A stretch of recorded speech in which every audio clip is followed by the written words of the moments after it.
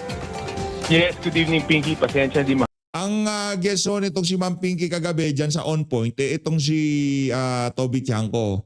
Ang ano lang ho natin dito kay Toby Chanko, ang problema kasi sa'yo, Brad, ang gusto mo lang madiin dito, si Saldico. Di ba? Isa ka sa mga nagdiin kay Saldico dito eh. Isa ka sa mga dahilan kung bakit kumakanta siya ngayon. Pero maraming salamat Toby Chanko. Isa ka sa mga nang-pressure kay dito kay Saldico. Kaya umabot siya dito sa punto na to. Kahit ikaw alam mo, Toby Chanko, wag tayong wag tayong maglokohan dito. Alam mo na umakyat yan kay Martin Romualdez. Ang problema dito, nauna ang galit mo noong binanatan ka nitong si Romualdez nung natalo yung mga kandidato nyo nung nagdang eleksyon. Ang gusto mo lang madikdik dito, hanggang kay Martin Romualdez lang, hanggang kay Speaker lang.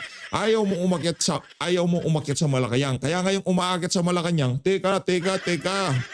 Hindi nagme-make sense. Eto, magme-make sense sa'yo. Ayan o, nakikita mo, August 16, 2024. O, kita mo yung mga delivery ng maleta. Kita mo yung 7 maleta daw merong laman ng 350 million at yung isang maleta merong laman na 400 million. O, deliver to RR. O, sino si RR? Romualdez Residence.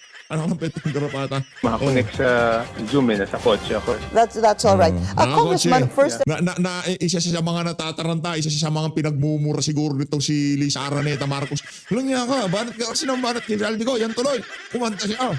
and foremost, what was your reaction upon hearing this allegation of resigned Congressman Zaldico? Was it a surprise or did you expect this? No, okay. Number one, Para sa AFP, tama na. PNP, sobra na. Tapusin na ho natin to once and for all. Hindi ko ho kayo inihikayat ng kung ano pa man. Ako ay nagsasabi dito bilang isang Pilipino na kung saan kitang-kita na ho natin ang mga kabalbalan dito sa administrasyon na to. Di ba? Tama na, sobra na, tapusin na ho natin to. Maghihintay pa tayo ng 3 taon? Para ulitin lang ho nila itong katarantaduhan na to? Siguro hindi nila uulitin dito sa skema na to dahil nabisto na sila diyan sa mga mali-maleta na yan, diyan sa insertion na yan. Siguro hindi nila uulitin. Pero dahil mga matatakaw sa pera ang mga nasa administrasyon na to, gagawan ho nila ng paraan para pagnakawan ng sambayanan. Yan ang tandaan nyo. Ngayon, dati doon sa mga sabi-sabi na yung mga Marcos galit sa mga Pilipino. Mga kababayan, ito ho talaga ang isa sa napakatinding ebidensya ngayong mga panahon na to na itong mga Marcos na to na hindi nagnasa na mapabuti ang lagay ng sambayanan. Kahit isang maleta dyan, kung talagang mahal mong sambayanan, di nyo tatanggapin yan mga kababayan. Dahil alam nyo, dugot pawis ng bawat isang Pilipino ang nasa loob ng maleta na to. Pero diniliver pa rin ho dyan sa Forbes Park, dyan sa Malacanang na sinasabi naman itong si dating appropriation chairperson Saldico. Galit ho ang mga Marcos sa mga Pilipino. Hindi ho sila nagnanasa na mapabuti ang kalagayan ng ating bayan. Gusto ho nilang makita na maglugmok, maghirap, mahirapan yung mga tao na nagpalaya sa kanila noong 86 dito sa bansa na to. Ito ho ang kanilang ganti. Wala ho silang pangalan na lilinisin. Wala ho silang papatunayan. Ang gusto ho nila ay magpahirap. Kung meron ho kayong kamag-anak na nasa military, AFP, PNP, papanood nyo ho yung mga video ni Saldico sa kanila para mag-sink in sa utak nila yung presidenteng pinoprotektahan nila. Sa totoo lang, pinoprotektahan ho nila. AFP, pinoprotektahan ho nila si Marcos Jr. Neutral daw ho sila. Hindi niya neutral kung kanino man eh. Sa taong bayan kayo dito sa isa na to. Kasi ang laman ng maleta na to, yung bawat buhay ng bawat isang Pilipino. one, kung yung sa sinasabi niya, it doesn't make sense, no? Parang walang logic yun eh. Kasi kung may gusto si Presidente na projects worth 100 billion, sa executive branch naman nanggagaling yung NEP, di ba? So ibig sabihin, kung meron talaga siyang gustong ipasok na 100 billion na projects, kung totoo yung sinasabi ni Saldico, dapat noon pa lang NEP, pinasok na yun, no? Sa mga nakapanood dun sa video natin kahapon, kasinungalingan niya ang sinasabi na yan itong si Toby Chanko na kung gusto ni Marcos Jr. magagawa niya yan sa NEP. Oo, totoo yun na magagawa niya sa NEP.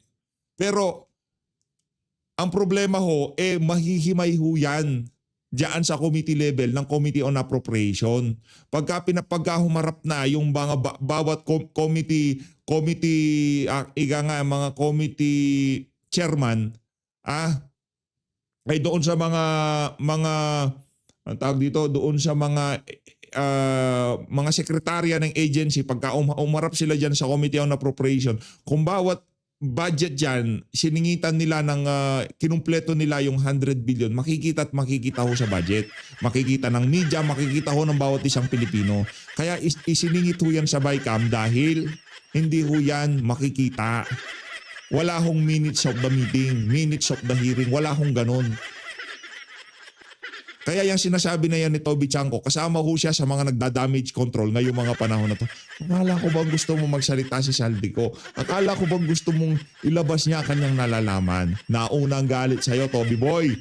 So that one doesn't make sense, no? Number two, pero Nagme-make sense kung bakit isiningit yan at hindi ilinagay sa NEP. yun nga yung sinasabi ko. Huwag mo kaming ororain, Toby. Toby, wala namang problema, kasama ka nila at alam naman namin kasama ka nila eh. Hindi ka namin kakampi dito sa isa na to. Toby Chanco. Bye-bye. Yun namang sinasabi ko na Susuportahan natin yung mga taong magpapalaya sa atin dito sa ano na to. Dito sa sumpa ng mga Marcos na to. Na pagpapahirap sa sambayan ng Pilipinas. Susuportahan natin. Pero yung suporta na yon natatapos pagka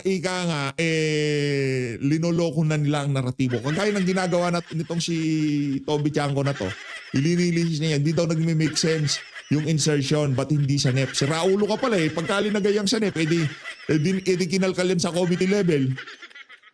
mukhang merong ayaw magpauwi sa kanya. And based on his statement, Ako, ayaw ko siyang pauwiin. Ako ayaw magpauwi sa kanya. Bakit? May magagawa ka? Ha? si former Joke lang. Speaker Martin Romualdez yan, no? Ngayon, yung sinasabi niya na hindi sa pinapauwi ni former Speaker Martin Romualdez dahil yan ang sabi ng Pangulo. As instructed by the President. Hindi totoo yan eh kasi ang daming instances na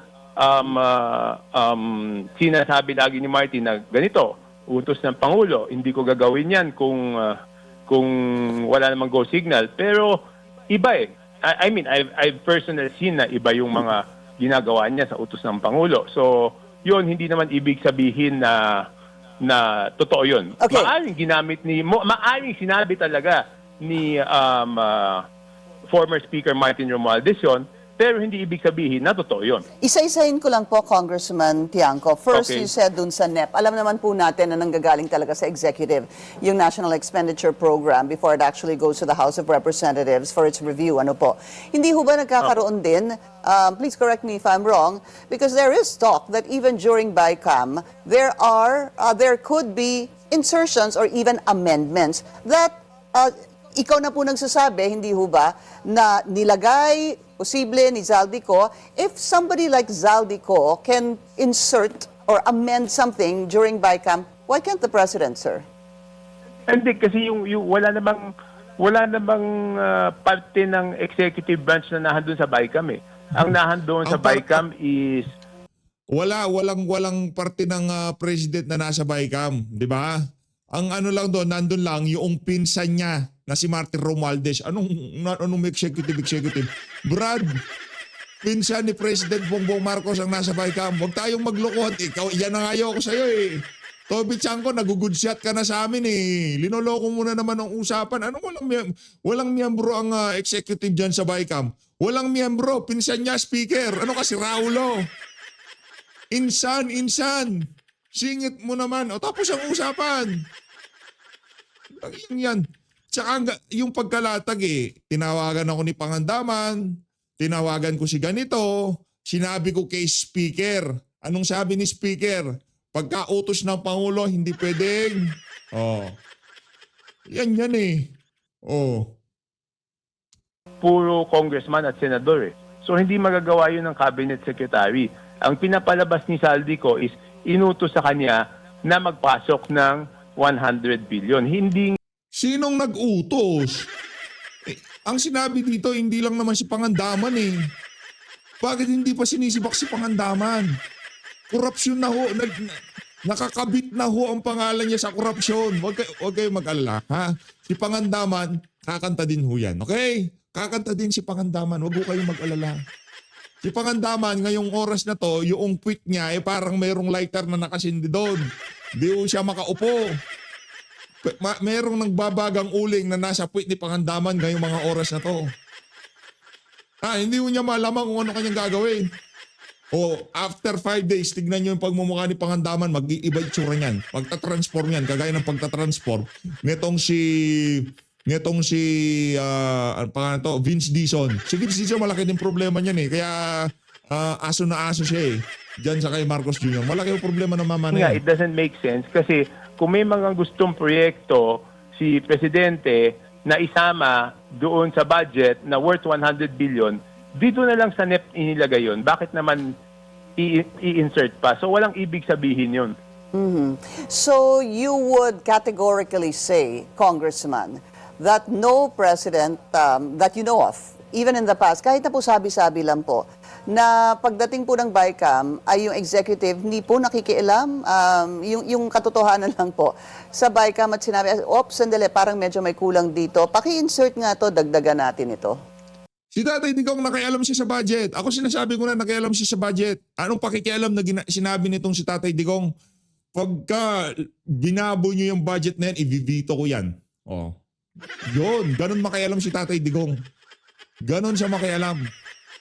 Siyempre, yung pakikialam niya na yun, yung gagawing pambababoy ng mga congressman at senador, titigil nila.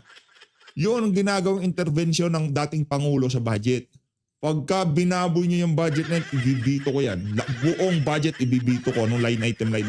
Buong budget ibibito ko. Anong ginawa nila? Ganun makialam si Digong. Hindi. Tsaka they will not call it an insertion. That's what they call institutional amendment. Okay. Let's call it an amendment then. Hindi, institutional yung word doon eh. Okay, let's call it an institutional amendment Pero then. konting-konti yun, Pinky, konting-konti yun yung mga, for example, kaya naman nagkakaroon ng institutional amendments, nakitang hindi magagastos dito, ililipat lang sa ibang ano. Pero hindi aabot yun ng 100 billion, yung sinasabi niyang 100 billion na inuto sa kanya. Opo. Hindi yun mangyayari. Because dapat yun, pinasok na yun. Bakit merong ano? Hindi mangyayari. Bakit nangyari? Yun doon sa National Expenditure Sa NEP. Program. But you Hindi nga pwedeng ipasok sa NEP. Mai-scrutinize yan sa committee level. Siguro kung hindi ko nabasa yung nagtanong kay ChatGPT, mabubola mo ako eh. Di ba? Yung tipong mga kababayan, wag ho kayong magpabola. Binobola na ho kayo ni Toby Tiangco. Hindi na ho siya ika nga ngayon naghahanap ng katotohanan. Ngayong kumanta na yung kanyang pinagbibintangan, na utak ng korupsyon na to, hindi na daw totoo sinasabi. you do submit na meron pong tinatawag na institutional amendments. However, yung sinasabi niyong caveat dito ay kung nangyayari man yun ay hindi to the tune of 100 billion. Yes. Hindi, Magkano hindi po, yun ganun Congressman? Hindi malaki yung amounts nun eh. Kasi minsan-minsan lang mangyayari yun eh. Di ba? I'm trying to refresh my mind kung ano yung isang example na matatandaan ko na madaling maliwanagan ng ating mga kababayan eh. Wala lang makapasok sa isip ko because it's very seldom. And I've never been a member of the BICAM. That's the problem. Pero Yun. alam ko, Yun ang problema. Gusto mo ayaw namin paniwalaan yung sinasabi nitong si Appropriation Chairperson Zaldico at siya ang ika nga yung mga pinag-usapan sa small committee dyan sa BICAM pero hindi ka naman naging membro. Palakpakan ho natin itong si Toby Tiangco. Lakas ng tama mo, Brad. Ang lakas ng tama mo, sa totoo lang. Ibang level ang tama mo, Tom Boy. pag it's into by the executive branch, they call it an institutional amendment. Kasi kapag sinasabi na pong insertion ngayon, and it's good that we talk about this, is that meron na po talaga kasing negative connotation to some former senators even.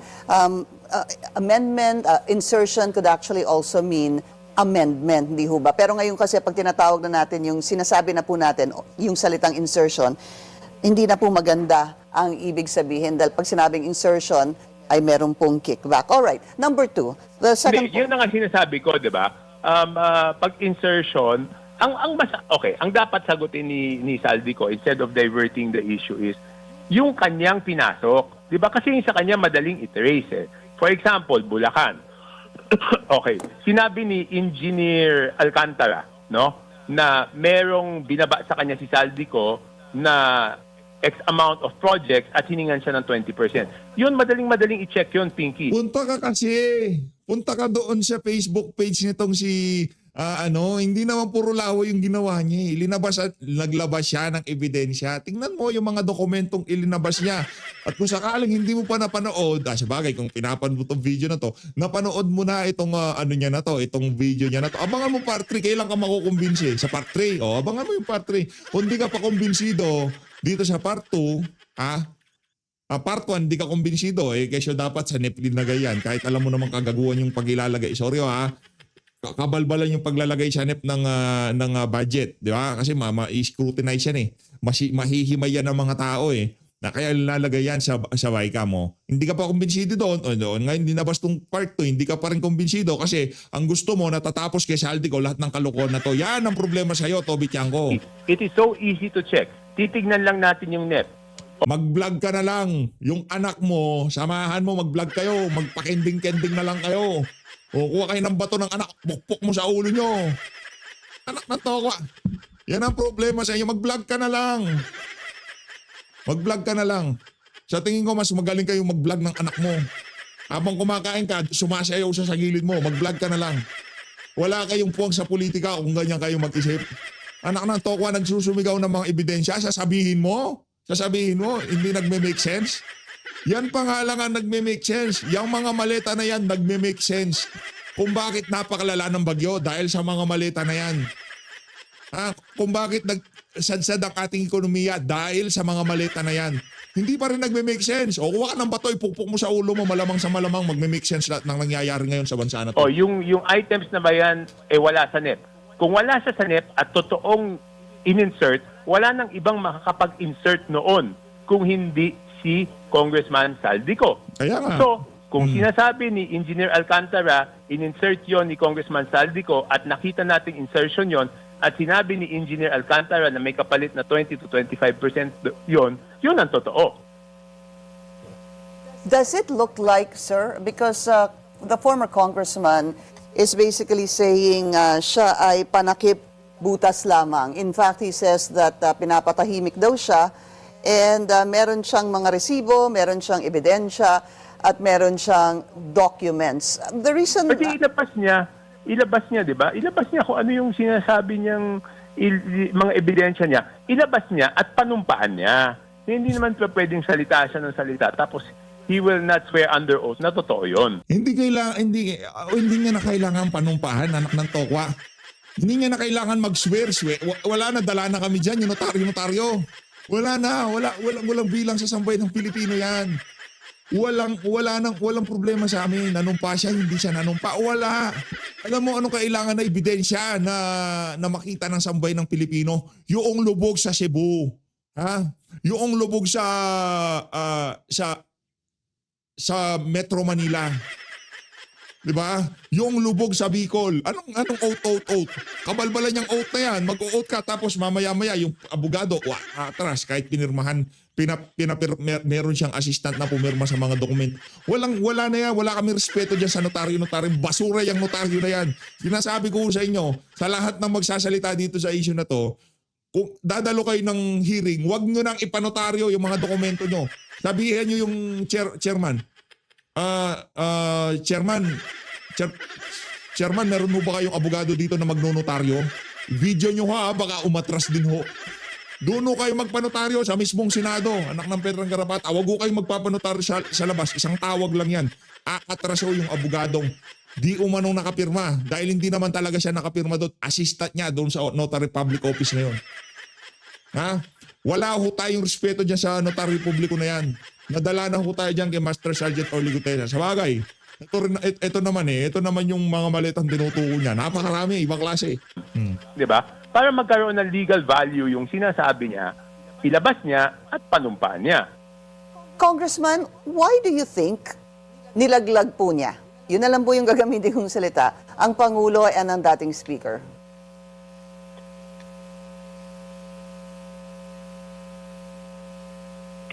Pare-pareho. Sorry, Congressman, we lost you there. I was asking you, bakit sa palagay niyo nilaglag ni Zaldi? Kasi, Ma'am Pinky, ako nasasagot ha. Kasi yung si Toby, magbablog na yan. Hindi na yan papasok sa politika. Silang dalawa ng anak niya, magkikending-kending sila sa TikTok. No? Ako nasasagot. Kaya linaglag siya. Siya nga ang gustong gawing poster boy ng kanilang ang kanilang kampanya illegal dito sa paglaban sa korupsyon. Siya ang ginagawa nilang poster boy. Oh, teka lang, nagdi-deliver ako ng pera eh. Naku ng Petrang Gravata, ako lang, hindi sila. Naku, wala. Bukas, sa Lunes, si Ping Lacson, wala na. Kung kahapon wala siyang boses. Sa Lunes, ganyan na siya magsalita siguro. Nakakatawa ka. Yung sinasabi ko sa inyo, matatapos ang pagsuporta ng mga tao sa inyo, kagaya dito kay Toby Chanco, pagka kayo lumilihis na doon sa tama. Ngayon, dahil dinawit na ang amo nyo, hindi na nagme-make sense. Walang probative value. Mga uror, maraming salamat po sa pag-support sa PH Update. Mag-ingat po kayo lahat. Mahal natin Pilipinas. Pangklase, oo.